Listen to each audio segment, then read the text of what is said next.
বাংলাদেশের বিশ্ব কিডনি দিবস উপলক্ষে আয়োজিত সম্মেলনে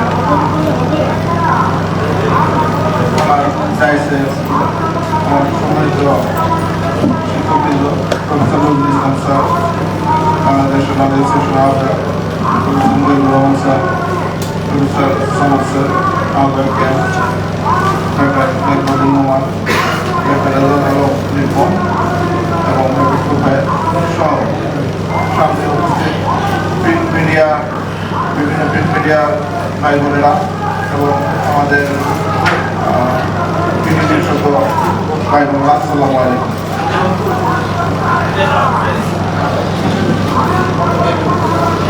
কিডনি মানবদেহের একটি গুরুত্বপূর্ণ অঙ্গ। আমাদের শরীরে বিপাক ক্রিয়ার মাধ্যমে যে ময়লা দূষিত পদার্থ তৈরি হয় তা কিডনির মাধ্যমে প্রস্রাবের সাহায্যে শরীর থেকে বের হয়ে যায়।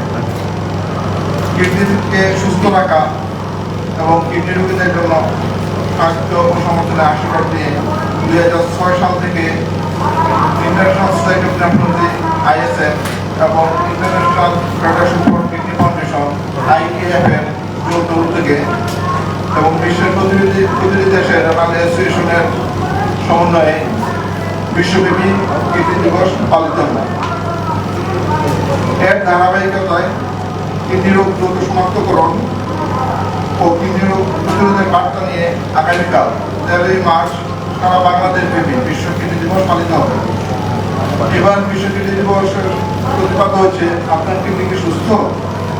দ্রুত পরীক্ষা করুন, কিডনি স্বাস্থ্য সুরক্ষা করুন। আলোচনার এরপর যে আমরা প্রায় একটা কোশ্চেন আসে, বাংলাদেশের কিডনি রোগী কত? এই 2019 সালের প্রকাশিত 8টি স্টাডির সিস্টেমিক রিভিউ অনুযায়ী আমাদের দেশে কিডনি রোগে আক্রান্তের সংখ্যা 22.48%।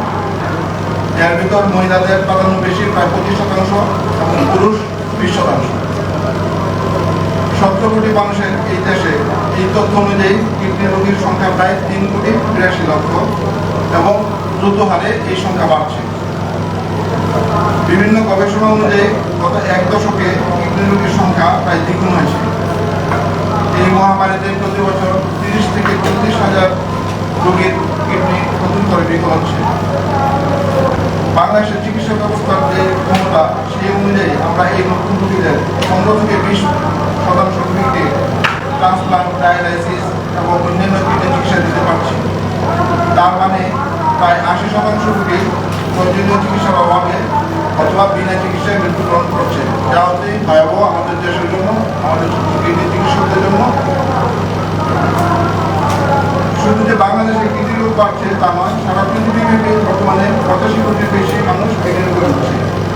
2 যুগ আগে যেখানে মানুষ মৃত্যুর কারণ হিসেবে কিডনি রোগ ছিল 27তম স্থানে, বর্তমানে কিডনির স্থান 8ম এবং 2040 সালে কিডনি রোগে মৃত্যুর হার 5ম স্থান দখল করবে। এই কিডনি রোগীদের ক্ষেত্রে আমরা কি কি চিকিৎসা দিই বা চিকিৎসা পদ্ধতি দেখি? কিডনি এর কার্যক্ষমতার উপর ভিত্তি করে কিডনি রোগকে 5 ভাগে ভাগ করা হয়। Chronic kidney disease stage 1, stage 2, stage 3, 4 and 5।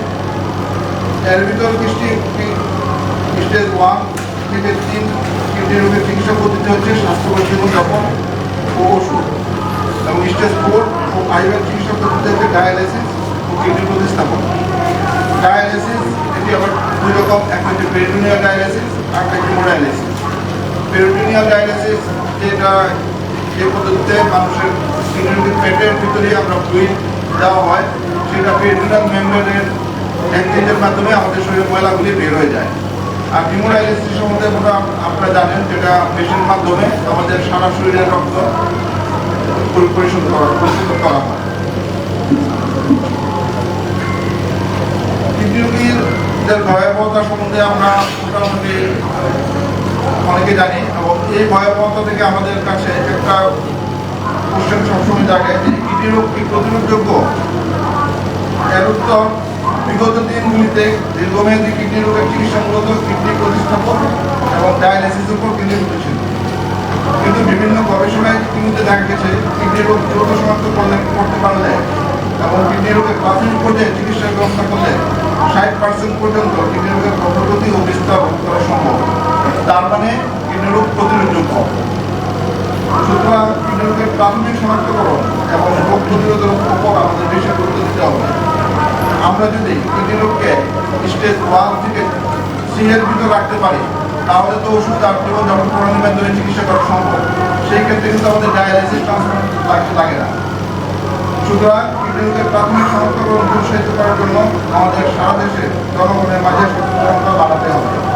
এক্ষেত্রে আপনারা প্রিন্ট মিডিয়ার যারা আছেন তাদের ভূমিকা খুবই গুরুত্বপূর্ণ। এছাড়া সমাজের গুরুত্বপূর্ণ ব্যক্তিবর্গ, আলেম সমাজ, বিভিন্ন ধরনের ধর্মগুরু, স্কুলের শিক্ষক সবাইকে আমাদের চেষ্টা করতে হবে। কিডনি রোগ প্রতিরোধের জন্য আমাদের ঝুঁকিপূর্ণ রোগটা নির্ণয় করতে হবে, কাদের কিডনি রোগ হওয়ার সম্ভাবনা বেশি। এই জিনিস সম্বন্ধে যদি আমাদের আইডিয়া থাকে বা রোগী যদি সে নিজেই জানে যে আমার কিডনি হওয়ার সম্ভাবনা আছে, তাহলে সেই ক্ষেত্রে কিডনি রোগ পরীক্ষা করবে। এই ঝুঁকিপূর্ণ রোগীদের সামাজিকভাবে সচেতন করতে হবে। যাদের কিডনি রোগের ঝুঁকি আছে যারা ডায়াবেটিস আক্রান্ত ব্যক্তিবর্গ, যাদের উচ্চ রক্তচাপ আছে, যারা স্থূল বা অতি মোটা, যাদের পরিবারে বা বংশে কিডনি রোগের ইতিহাস আছে, যারা ব্যথানাশক ওষুধ বা অ্যান্টিবায়োটিক ডাক্তারের পরামর্শ ছাড়া দোকানে গিয়ে নিজের ইচ্ছায় বা নিজের ইচ্ছায় অথবা দোকানদারের কথায় খাচ্ছেন, এবং নতুন একটা জেনারেশন বর্তমানে কিডনি রোগের ঝুঁকিতে আছে তারা হচ্ছে ফাস্টফুড আসক্ত শিশু কিশোর।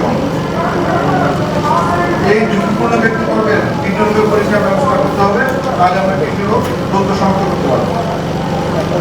কিডনি রোগ চিকিৎসার ক্ষেত্রে বাংলাদেশের বর্তমান চিত্র, আমরা কিডনি রোগকে যেভাবে ভাগ করেছি সিকিডনি স্টেজ 1, 2, 3, 4, 5, এর ভিতর সিকিডনি স্টেজ 1 থেকে 3 পর্যন্ত এটা আমরা নেফ্রোলজি বিভাগ বাংলাদেশের বিভিন্ন মেডিকেল কলেজ হাসপাতাল সময়ে এবং অন্যান্য হাসপাতাল সময়ে নেফ্রোলজি বিভাগ আছে, সেখানে আমরা নিয়মিত এই চিকিৎসা করছি বহির বিভাগ এবং অন্ত বিভাগে। আর স্টেজ 4 and 5 এর জন্য যেখানে ডায়ালাইসিস এবং ট্রান্সপ্লান্ট লাগবে, সেখানে আমাদের দেশে বর্তমানে 35টি মেডিকেল কলেজ ও বিশেষায়িত হাসপাতালে ডায়ালাইসিস সেবা চালু আছে। বেসরকারিভাবে বেশ কিছু ডায়ালাইসিস সেন্টার আছে যা সিংহভাগই ঢাকায় অবস্থিত। ঢাকার বাইরে বিভাগীয় শহরগুলিতে এবং কয়েকটি জেলায় ডায়ালাইসিসের ব্যবস্থা আছে।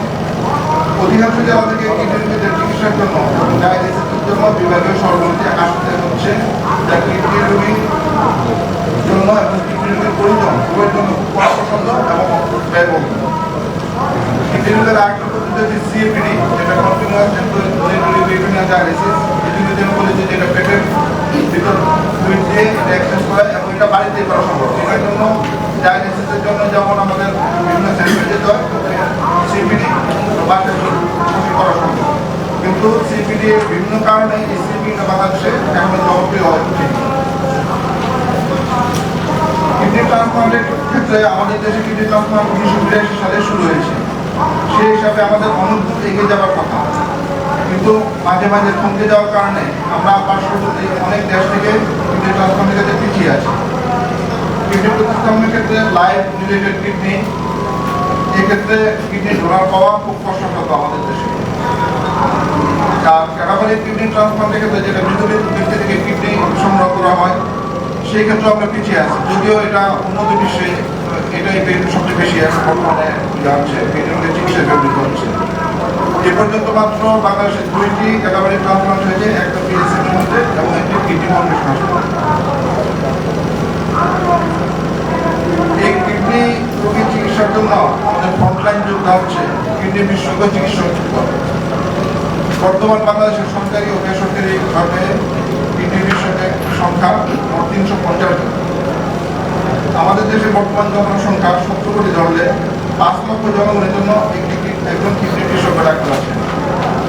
আন্তর্জাতিক গবেষণা অনুযায়ী কিডনি রোগের চিকিৎসার সংখ্যা আমেরিকায় 50,000 জনে একজন কিডনি বিশেষজ্ঞ, ইউরোপে 75,000 জনে একজন, আমাদের পার্শ্ববর্তী ভারতে 3 লাখ জনসংখ্যার জন্য একজন কিডনি বিশেষজ্ঞ। সেই হিসাবে আমাদের কিডনি বিশেষজ্ঞের সংখ্যা অল্প।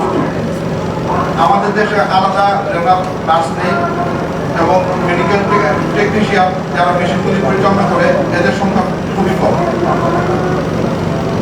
বাংলাদেশ থেকে অনেক রোগী বর্তমানে পার্শ্ববর্তী অন্যান্য দেশে যাচ্ছে কিডনি রোগের চিকিৎসার জন্য।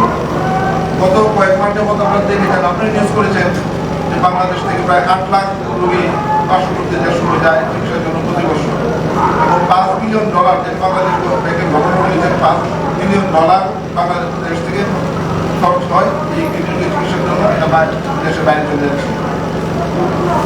এই বাংলাদেশের কিডনি রোগীদের উন্নত চিকিৎসার জন্য এবং বাংলাদেশ থেকে কিডনি রোগীদের বিদেশমুখীতা কমাতে বেশ কিছু চ্যালেঞ্জ রয়েছে। চ্যালেঞ্জগুলি হচ্ছে কিডনি রোগের ভয়াবহতা সম্পর্কে যে পরিমাণে কিডনি রোগ আছে তারা জানে, কিন্তু এটা আমাদের দেশের সাধারণ জনগণের মাঝে এই বার্তাটা ছড়িয়ে দিতে হবে। প্রাথমিক কিডনি শনাক্তকরণকে ইউনিয়ন পর্যন্ত বিস্তৃত করতে হবে। সেই ক্ষেত্রে আমাদের কমিউনিটি ক্লিনিকগুলিকে কিডনি রোগ পরীক্ষার ব্যবস্থা করতে হবে। কিডনি রোগ প্রতিরোধের জন্য অন্যান্য অ্যাসোসিয়েশন যেমন diabetic association, paediatric association, neurology association ইত্যাদি নেফ্রোলজি অ্যাসোসিয়েশনের সাথে একযোগে কাজ করতে হবে। ডায়ালিসিস সেবা বৃদ্ধি করতে হবে। বাংলাদেশের প্রতিটি জেলা সদর হাসপাতালে ডায়ালিসিস ব্যবস্থা করতে হবে। সিএপিডি ফ্লুইডের দাম কয়েকমতো নাগালের মধ্যে নিয়ে আসতে হবে। লাইফ রিলেটেড কিডনি ট্রান্সপ্লান্টের ক্ষেত্রে কিডনি ডোনারের পরিমাণ বাড়াতে হবে। ক্যাটাগরিক কিডনি ট্রান্সপ্লান্টের ক্ষেত্রে ডোনার রেজিস্ট্রেশন সিস্টেম চালু করতে হবে।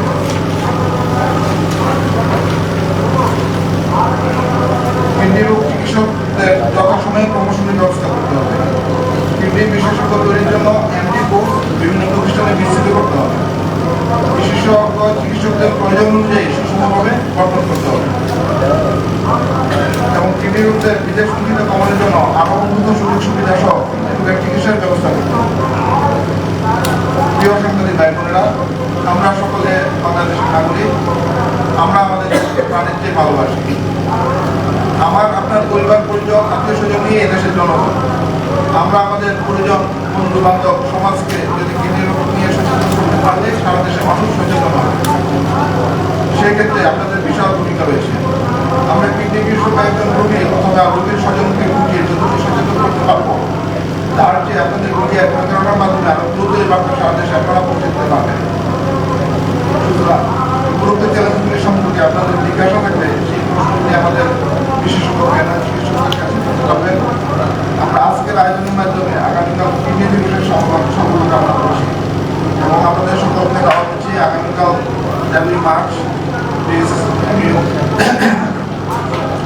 সুপার স্পেশালিটি অডিটোরিয়াম 5 তলায় আমাদের স্বাস্থ্য উপদেষ্টা আসবেন এবং স্বাস্থ্য সচিব স্যার আসবেন, স্বাস্থ্যবিধি মহোদয় আসবেন এবং আমাদের সারা বাংলাদেশের স্যার বাংলাদেশের কিডনি বিশেষজ্ঞ থাকবেন, ডিসি স্যার থাকবেন। আপনি সবাই আসবেন। এখানে সকাল 8:30 একটি শুরু হবে বিএসএন ব্যাংক থেকে সামনে থেকে, সকাল 9টায় সুপার স্পেশাল হাসপাতালে সেমিনারটি হবে।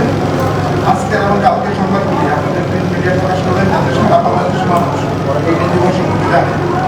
ধন্যবাদ তাদের সবাইকে।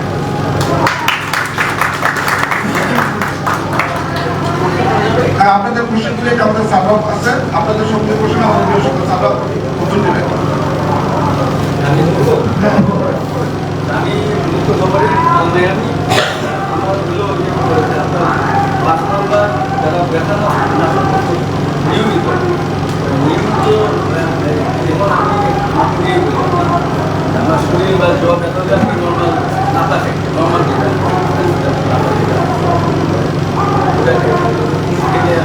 ব্যথা করে মাঝে মাঝে পাও ব্যথা করে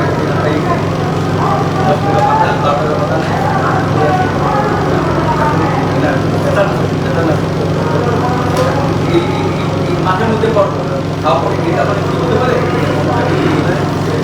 এই আরেকটা হলো যে স্বাস্থ্য আসলে শিশু তো সবসময় শিশু তো একটা উপকৃত বয়সের তৈরি হয় এই শিশু এটা কত সময় লাগাতার কাজ শুরু করে মাঝে মধ্যে তাই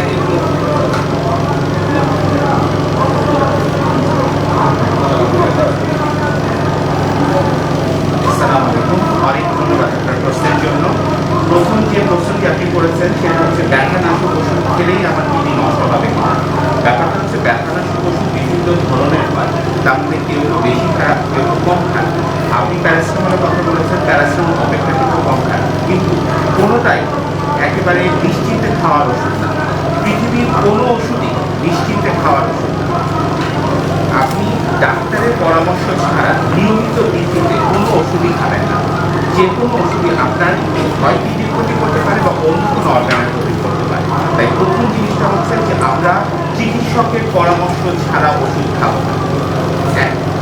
দ্বিতীয় যে প্রশ্নটি আপনি করেছেন যে ফাস্টফুডে আসক্ত শিশু, আসলে এটা হচ্ছে একটা ইটিং হ্যাবিট। আপনি দেখবেন বিশেষ করে আমাদের উচ্চ মধ্যবিত্ত এবং উচ্চবিত্ত পরিবারগুলোতে এখন একটা প্রচলন হয়েছে যে বিভিন্ন জায়গা থেকে নিয়মিত ভিত্তিতে ফাস্টফুড এনে এনে খাওয়া। তারা দুপুরের খাওয়া খাচ্ছে ফাস্টফুড, রাতের খাওয়া খাচ্ছে ফাস্টফুড, সেহেরি খাচ্ছে ফাস্টফুড। এই গ্রুপটাকে আমরা কনসার্ন প্রকাশ করছি, আমরা উদ্বেগ প্রকাশ করছি এদের জন্য। এইভাবে এই ফাস্টফুডগুলোর প্রবলেমটা কি? আপনারা ফাস্টফুডগুলো হচ্ছে সব অতি লবণাক্ত খাদ্য, অতি লবণাক্ত খাদ্য। এদের লবণের পরিমাণ নর্মাল ফুডের চেয়ে অনেক বেশি, এই জন্যই খেতে মজা না। এবং এই লবণাক্ততা যে কোনো শরীরের জন্য অত্যন্ত ক্ষতিকর। আর আরেকটা জিনিস আমি এই প্রসঙ্গে বলতে চাই, দেখেন আপনাদের কাছে আমরা আজকে আপনাদের উপস্থিতিতে আমরা অত্যন্ত কৃতজ্ঞ। আপনাদের কাছে আমরা আজকে একটাই সাহায্য চাই। আমাদের দেশের মতো একটা দরিদ্র দেশে কিডনি রোগকে হ্যান্ডেল করা অত্যন্ত কঠিন। কিডনি রোগের চিকিৎসা প্রোভাইড করা যেসব উন্নত দেশ আছে, ধনী দেশ আছে, তাদের জন্য অত্যন্ত কঠিন। ডায়ালাইসিসের পর্যাপ্ত ব্যবস্থা করা, ট্রান্সপ্ল্যান্টের পর্যাপ্ত ব্যবস্থা করা উন্নত দেশগুলোর জন্য কঠিন, আর আমাদের জন্য একেবারে অসম্ভব। আমাদের বেঁচে থাকার একমাত্র উপায় হচ্ছে প্রতিকার। আপনারা আমাদের হেল্প করতে হবে, আপনারা জানাতে হবে। আপনি আপনাকে প্রশ্ন করুন, আপনার কিডনি কি সুস্থ? আপনি কি নিশ্চিত যে আপনার কিডনি সুস্থ? আপনি কবে পরীক্ষা করিয়েছেন? আজকে একদম প্রথম অবস্থায় যদি আপনি পরীক্ষা করান, আজকে প্রথম অবস্থায় যদি নির্ধারণ করা যায় yes we have got treatment, আমাদের চিকিৎসা আছে, আমরা আপনাকে চিকিৎসা করতে পারবো। আপনার কিডনি নষ্ট হয়ে যাওয়া আমরা প্রতিকার করতে পারবো, প্রতিরোধ করতে পারবো। কিন্তু এই জন্য আমাদের মিডিয়াকে আমাদের হেল্প করতে হবে, সবার কাছে এই মেসেজ পৌঁছে দিতে হবে যে আপনার কিডনি সুস্থ কিনা এই পরীক্ষাটি আমাদের করা প্রয়োজন। ছোট্ট দুটো পরীক্ষা, একটা ইউরিনারি, একটা সিনাল ক্রিয়েটিনিন, সরকারি খরচে 50-100 টাকার পরীক্ষা। Please do it. এইটা প্রতিটা হাসপাতালে করা উচিত, প্রতিটা কমিউনিটি ক্লিনিকে করা উচিত। আমাদের উপজেলা হেলথ কমপ্লেক্স, সদর হাসপাতাল, মেডিকেল কলেজ, বিশেষ করে ডায়াবেটিক কেয়ার সেন্টার, প্রতিটি জায়গায় এই পরীক্ষার ব্যবস্থা করা উচিত। আমাদেরকে সচেতন হতে হবে, আমাদেরকে প্রশ্ন করতে হবে আমাদের কিডনি সুস্থ আছে কিনা, এটা জানার দায়িত্ব আমাদের। বিষয় হলো আমরা জানতে চাচ্ছি, যেহেতু আপনারা ডক্টর এবং বিশেষজ্ঞ এই বিষয়ে ভালোভাবে যদি আমাদের